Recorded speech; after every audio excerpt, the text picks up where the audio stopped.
Most people aren't wealthy because they don't understand money. I would say the majority of people don't. Like if it's in their account, they understand it.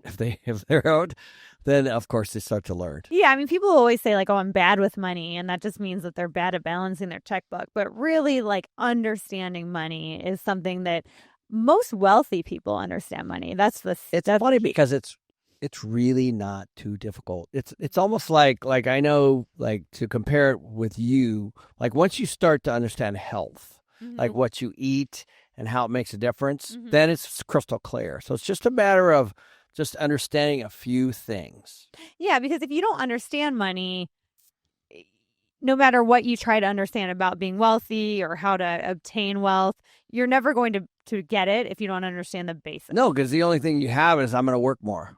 Right. And that's not what you want to do. What you want to do is make more, but you want to keep more.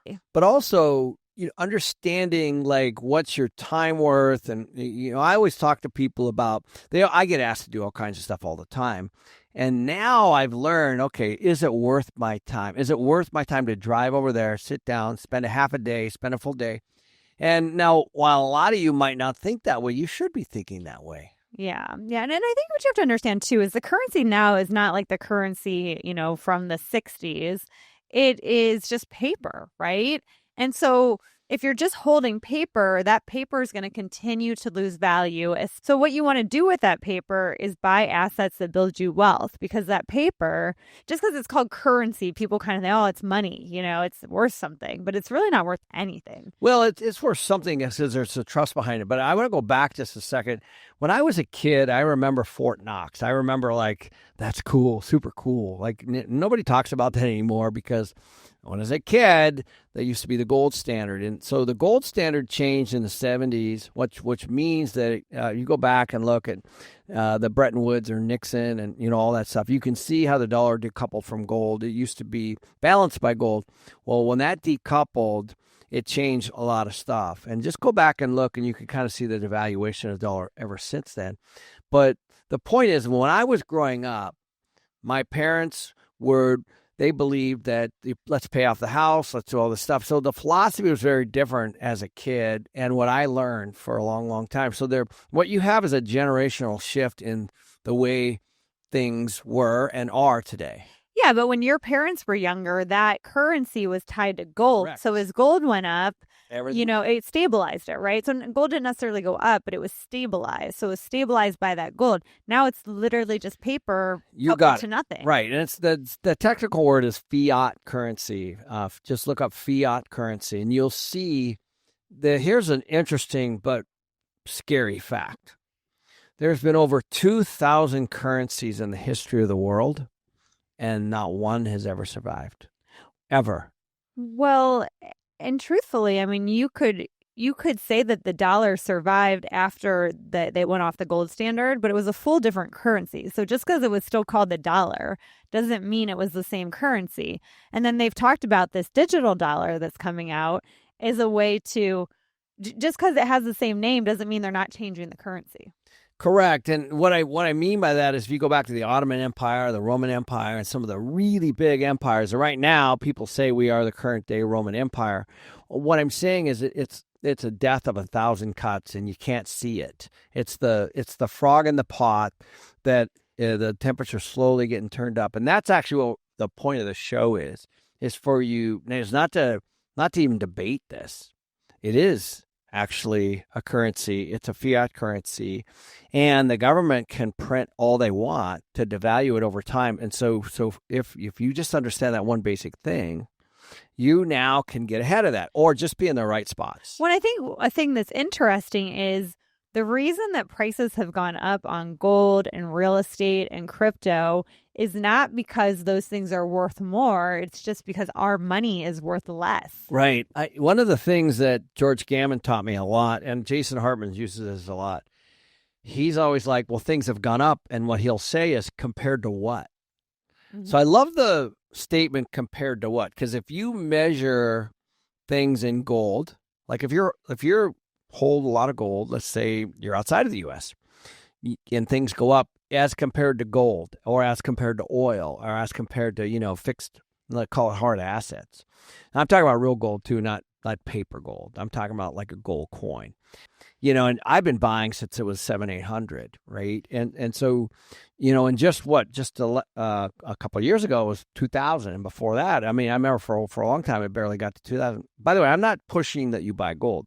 What I'm merely saying is there are things that can go up and there are things that can go down. And in this particular case, as of right now, gold has gone up, but it could also go down. Mm-hmm.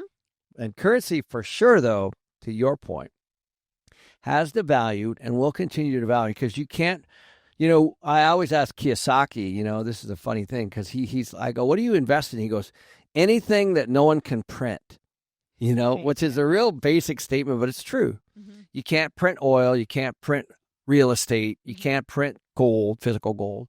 You can print dollars. And so that's kind of the point here. It's not, this is a fact. It's not a judgment.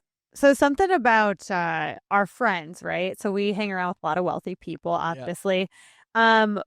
None of them are holding money. None of them are hoarding cash. Well, George Gammon had a very interesting discussion around this. He said, if BRICS works, now we know what BRICS is, right? Mm-hmm.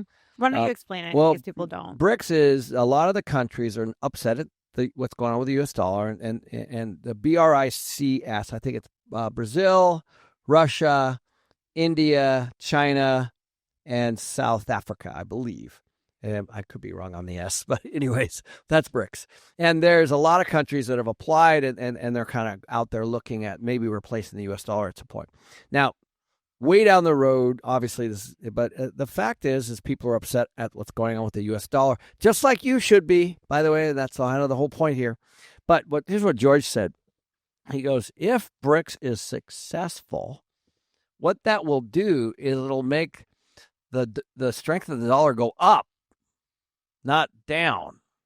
And I had to wrap my head around this, because he said, when there's less supply of something, it actually makes something stronger, just like real estate. He's like, you got to think of dollars as, as a supply. So when there's too much of it, it devalues. And when there's not enough of it, it goes the other way. Now, of course, this is George, and just go follow George Gammon's channel. He'll have some stuff on this. I'm not the guy to explain this technically. But the point is, as you start to look at the dollar and what you're holding, you have to take a look at what the world's also doing, because people are not happy, at what's going on with the U.S. dollar either. Right. So I wanted to dig into how most of our friends do hold assets, though, because I think most people that want to be wealthy, they don't necessarily have friends that are wealthy. They only know what their friends are doing. And a lot of our friends, they're invested in, a lot of them are in real estate, stock, gold, crypto, those kind of things. They're in the markets. They're in the markets because they know if they're holding on to cash the last 5 years, they did not do as well as if they would have invested in anything else. That's true. I do believe people should have cash, though, outside of the system. I believe you should have physical gold. You should have cash outside of the system.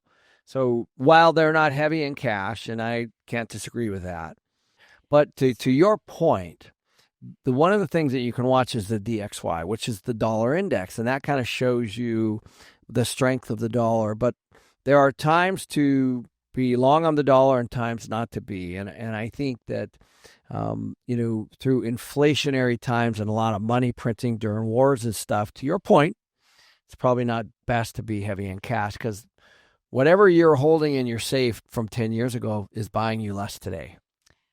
Right. And I think that, too, the key to building real wealth is not to just hoard money. And that's kind of what we're trying to teach people on here, is that you want to be investing in these assets, because these assets are going to move with inflation. So inflation is basically a hidden tax, and it disproportionately affects the poor and financially uneducated. It does. Because it helps people with assets. Like if you've owned a house in the last 4 years, if you've been in the stock market, in the crypto market, anything like that, gold market, you've made a lot of money in the last 4 years. If you didn't own any of that and you were just relying on your salary, then you have lost money, because the inflation has gone up. Even if you've gotten a raise, you've lost money, because that's what inflation does. It gives you the illusion you're making more money because you get a raise, but because everything has went up, you have less money to spend on your month-to-month needs. Right. If you got two people, one has 100,000 in cash and another has 100,000 in home equity, the person with the home equity actually has done better, because that's a hard asset, right? And over time, like if you just look at the two, the 100,000 in the last few years buys you less because of inflation. That's kind of the point. But at the same token, that inflation has also made the components of the home go up. It's made, there's inflationary components inside of a home. We're talking about appliances and lumber and carpet and all the things that it takes to build a home. So that's what we're talking about here is if you're in a hard asset, then that's where you want to be with your money. You don't want to be heavy in cash. Well, and I think it's important for us to list things that are assets versus liabilities.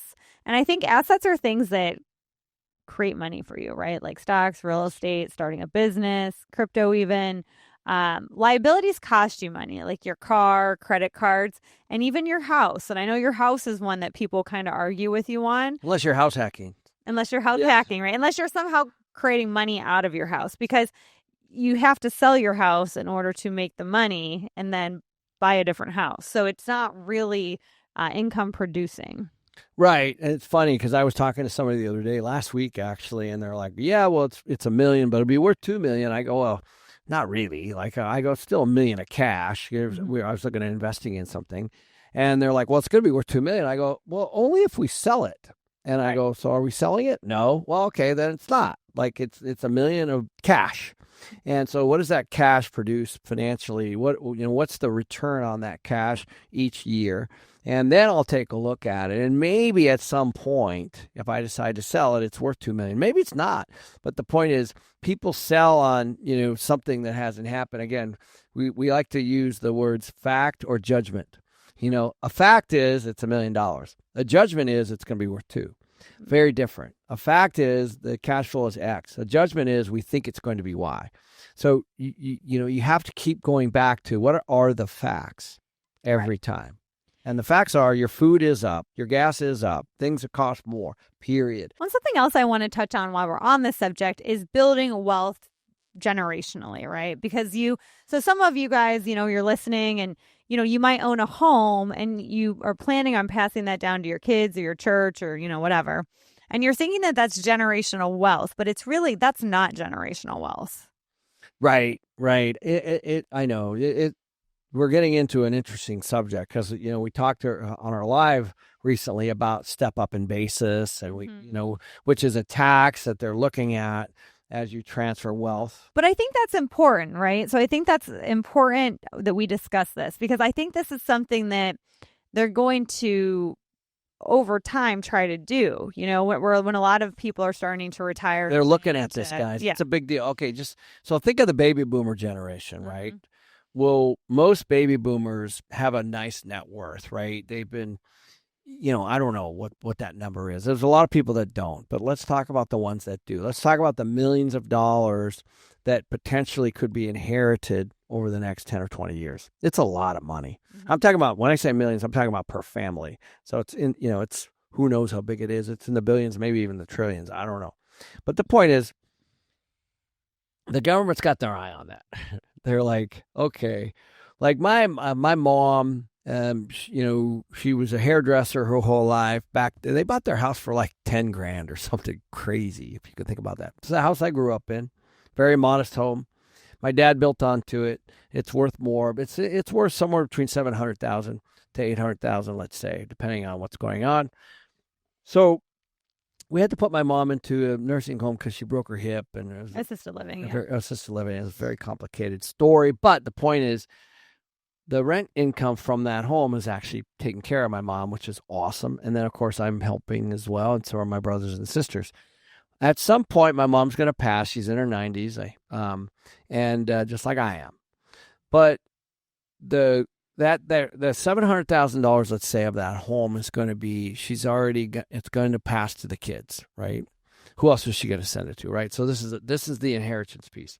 So let's call it $700,000. The step up in basis means that it could pass to the kids with no tax. That's called the step up. At the time my mom passes, when that's transferred, there's no tax. If they start going after that, now what could happen is, because this was discussed within the siblings, if the house is worth $700 and there's let's say some kind of a tax, let's say 30%. Well, 30% of 700 is 210. That means that there's a $210,000 tax bill. But it wouldn't be on the 700. It'd be on the difference between what she bought it for, right? Which is 10,000. Oh, okay. Yeah. So let's just say it's 200. Okay. Okay. So there's a $200,000 tax bill that's due, which means that my brothers and sisters and I have got to look at whether we have the money or not. And probably more than likely, they're going to want to sell the house and get the 500 net. The 200 goes to the government. And most kids, if you guys think about your kids and, the home that you would pass down to your kids. I already know people that have gotten things from their parents because I'm a younger baby boomer. I already know people that have gotten money from their parents, and what they immediately do is they sell the business and they sell the house and they get the cash. Yeah. It's no different than a lottery winner. Of course, what they do is some people manage it really, really well. I think when you're later and you're a little bit older, you start to learn more things, but some don't learn at all. Yeah, depends on your situation. Yeah. And so. Well, it depends on how financially educated your kids are, too. If you're not that financially educated and they're not that financially educated. But in truth, a lot of kids can't afford to take a property, right? Like I saw this in Charleston when I was there and the homes were boarded up. Like you'd have really nice homes next to homes that were like falling apart. Well, why would a home in a nice area be falling apart? Well, most likely somebody inherited it and they can't afford to upkeep it. They're barely paying the taxes, insurance, and all that stuff, and they don't know how to cash flow it or anything like that. Some of those homes come with big, expensive repair bills. So if you don't have some savings and things. Well, just like if I was given $100,000 today, I would do something very different than if I gave it to my 23-year-old son. Right. Like he would do something very different than I would do. Okay. And that's the point. As you start to pass these things on, my son at 23 years old, what do you think he's going to do? He's going to go buy a new car. Yep. Right. He's going to go probably take a couple trips, right? Upgrade some things, furniture, this and that. And the last thing on his mind is going to be, investment real estate that rides with inflation, right? It's just a fact. Well, and even if your kids are older and they're in their 40s or 50s and they have credit card debt and they have this, like it's going to all go to that kind of thing. So you got to look at, who you're giving the money to. It's no different than a lottery winner or somebody who signs a big contract and like the NFL or something. It's no different. Like we're really good friends with Seth Joyner and Kendra. And Seth is a master of personal development and learning about money and all that stuff. And it's super impressive, right? What he knows, what he's doing, and it's mitigated risk and things like that. And he's done a phenomenal job. But I also know some of his friends, because I've met some, haven't done such a great job. Right. And so, but it's not an athlete issue. It's I can do that in my own family. I can hand money to my brother or my sister, and they would handle it very differently. Right. And so the point is, it's not a label. It's what do you know, and what are you doing with that, right? And that's the issue. And so as this money gets transferred, or if it's real, if somebody takes real estate on, what's going to happen is they're going to say, "Oh, I love the cash flow," or "I want the equity." Right. Those are the two things. And I have two friends that just sold businesses, third generation businesses. Third generation, because imagine that, like the grandfather, pioneers and probably scraping by and transfers to the next generation, who's probably grew it a little bit maybe, and then had a pretty good living. And then they had kids, and all of a sudden the grandkids are looking around and they're like, okay, this is worth a lot. Right. Yeah. And I don't want to run this thing, and I'm selling it. Literally, I have two friends right now I can think of top of my head that are in the middle of that. One of them just closed, and we're talking about a lot of money. Yeah, and that's why you have to, for one, you have to teach your kids, and then they teach their kids about wealth, because any generational wealth that you do leave behind can be squandered and no longer generational anymore, right? But real generational wealth is something that kicks off cash flow. So like if you have rentals that produce $10,000 a month, right? That's real generational wealth. That's stuff that, people can live on and produces money without them having to sell anything. Yep. Oh, well, guys, both my kids work for me now. Now, it was a long journey getting them here. Trust me. My son, Kyle, is in the middle of acquisitions. He's underwriting deals. He's looking at cash flow. He's looking at leverage. He's on the calls. Okay, that's by design, by the way. My other son, he's coming up the same way. They grew up playing cash flow. They understand the difference. And then in 2 weeks, I'm having a meeting with them to go over our estate plan. Okay, first one ever. And the point is, it's an education process, because they could squander everything I've done. They're going to step into a lot of positions, not all of them, but they're going to step into a lot of them. And we have a very complex estate plan. But the point is, you have to. I've seen this so much where a lot of times the grandkids. What I'm most concerned about is not my kids. I'm concerned about their kids. Like, what's the incentive and what's the process? And the generational wealth is a tough one. Yeah. Most people squander it by their third generation. And certainly I know very few families that have the wealth from in the fourth generation. Right. Absolutely. And for those listening that are like, well, you know what, I guess I'm not going to have generational wealth because I can't afford all these houses and things. It doesn't have to be houses. Like we know a kid that's like 19, 20 years old that has a bunch of cars that he's on Turo with, right? Yeah. And he's making, I think, 15, 20,000 a month on these cars that he's renting on this application. People do it with boats. Like we were just in Charleston and rented a boat, and this guy had a boat and was telling me, I rent this thing for $1,500 a day, and this is what I paid for it. So it doesn't have to be Correct. Houses. It's just anything that makes money passively for your kids and their kids and everything. And that's it, guys. It's first you got to learn it. Yep. And that's actually the biggest problem. I think, you sprinkle money onto a person, in whatever form that is, inheritance or lottery or whatever. You have to figure out how to keep it, how to preserve it, how to grow it. And that's complicated. And then you owe it to yourself, I think, and to your family to teach them what to do with it. I mean, obviously my brothers and sisters, we all came from the same parents. Mm-hmm.